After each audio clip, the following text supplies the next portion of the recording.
நீங்கள் பார்க்கலாம். நான் இன்னைக்கு தோசை செய்ய போகிறேன். நீ எப்படி எப்படி செய்யறேன்னு நீங்கள் பாருங்கள். கண்டினியூ பண்ணலாம்.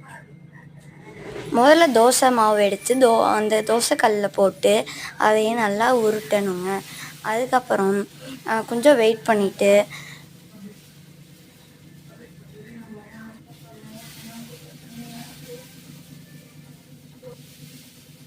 மாவு மாவு போட்டு கொஞ்சம் வெயிட் பண்ணுங்கள். அதுக்கப்புறம் வேணுன்னா கொஞ்சம் மாவு எக்ஸ்ட்ரா போட்டுக்கலாம், அது தப்பு கிடையாது. அதுக்கப்புறம் கொஞ்சம் வெயிட் பண்ணிவிட்டு அதுக்கப்புறம் நீங்கள் கொஞ்சம் ஆயில் வேணுன்னா எடுத்துக்கோங்க. ஆயில் எடுத்து அது மேலே கொஞ்சம் கொஞ்சம் சைடாக அதுக்கப்புறம் நடுவில் கொஞ்சம் போட்டுருங்க, நான் போடுற மாதிரி. அதுக்கப்புறம் கொஞ்சம் வெயிட் பண்ணி அதுக்கப்புறம் ஆயில்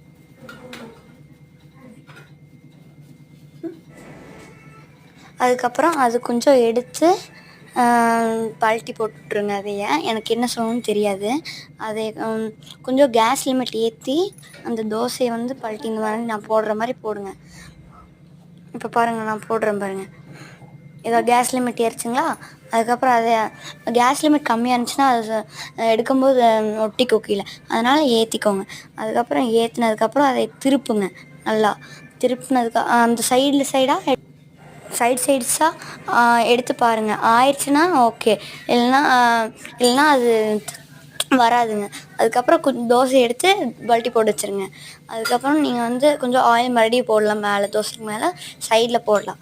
அதுக்கப்புறம் நீங்கள் வந்து கொஞ்சம் வெயிட் பண்ணி அதை வந்து மறுபடியும் ஒரு வாட்டி பல்ட்டி போட்டு மறுபடியும் ஒரு வாட்டி பல்ட்டி போட்டு அதுக்கப்புறம் அங்கே எடுத்து வச்சுருங்க. எங்கே வைக்கிற இடமோ அங்கே வச்சுருங்க. நான் போடுற மாதிரி பாருங்கள். இதுதான் எனக்கு ஃபஸ்ட்டு டைமுங்க. நான் தோசையை செஞ்சது கிடையாது. அதுக்கப்புறம் நான் இப்போ தான் அம்மாங்கிட்ட கேட்டேங்க, இது அம்மா நான் தோசை செஞ்சு பார்க்குறேன், இது எப்படி இருக்குன்னு பார்க்கலாம் அப்படின்னு சொல்லி அம்மாக்கிட்ட கேட்டேங்க. அப்புறம் அம்மா ஓகேன்ட்டாங்க, இந்தாடா பண்ணுறா அப்படின்னு சொன்னாங்க. அப்புறம் நான் அம்மாவுக்கு ஃபோன் கொடுத்து வீடியோ எடுக்க சொன்னீங்க.